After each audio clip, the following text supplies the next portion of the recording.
Après ça, Zakaria Kone a essayé de m'appeler combien de fois? Regardez les dates. J'ai jamais pris.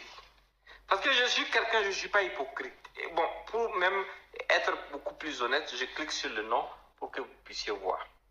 Même si c'est à l'envers, vous pouvez trouver la formule pour savoir.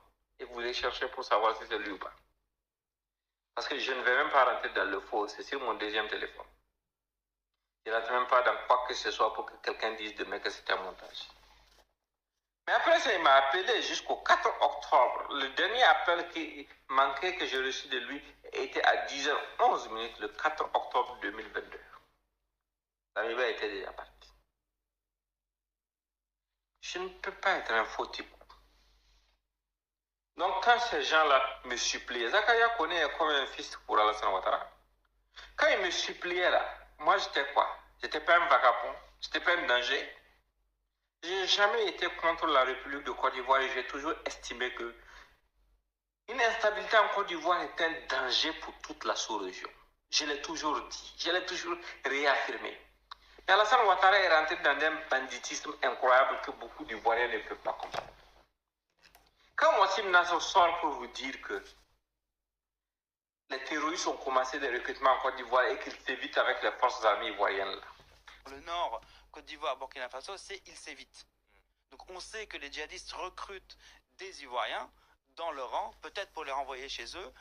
On ne sait pas encore comment ça va s'articuler. On sait qu'ils vont parfois faire leurs courses en Côte d'Ivoire, de l'autre côté de la frontière, mais les forces armées et les djihadistes s'évitent dans cette zone-là pour le moment.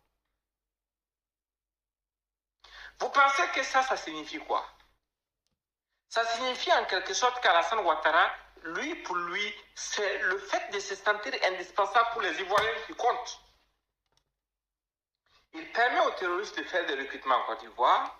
Il instruit aux forces armées de ne pas les affronter parce qu'il a une paix fragile, un deal signé avec eux. Pendant que ces terroristes assassinent des gens au sein de l'AES ou au sein d'autres pays de la CEDEAO comme le Bénin, ces pays qui refusent de voir clair. Là, ça le fait pourquoi? Il le fait pour que demain, quand il ne sera pas au pouvoir et que les terroristes vont mettre en action les gens qu'ils ont déjà recrutés, les gens vont regretter lui son absence pour dire que si Alassane était là, ça n'allait pas arriver. Mais c'est un écran de fumée. C'est un mirage. C'est un deal insensé qui n'a aucun avenir. Alassane est énervé, surtout son petit frère, Téné Brahma Ouattara, qui pense qu'ils sont le centre du monde, les Ouattara. Mais vous n'êtes pas Dieu. Vous n'êtes personne en fait.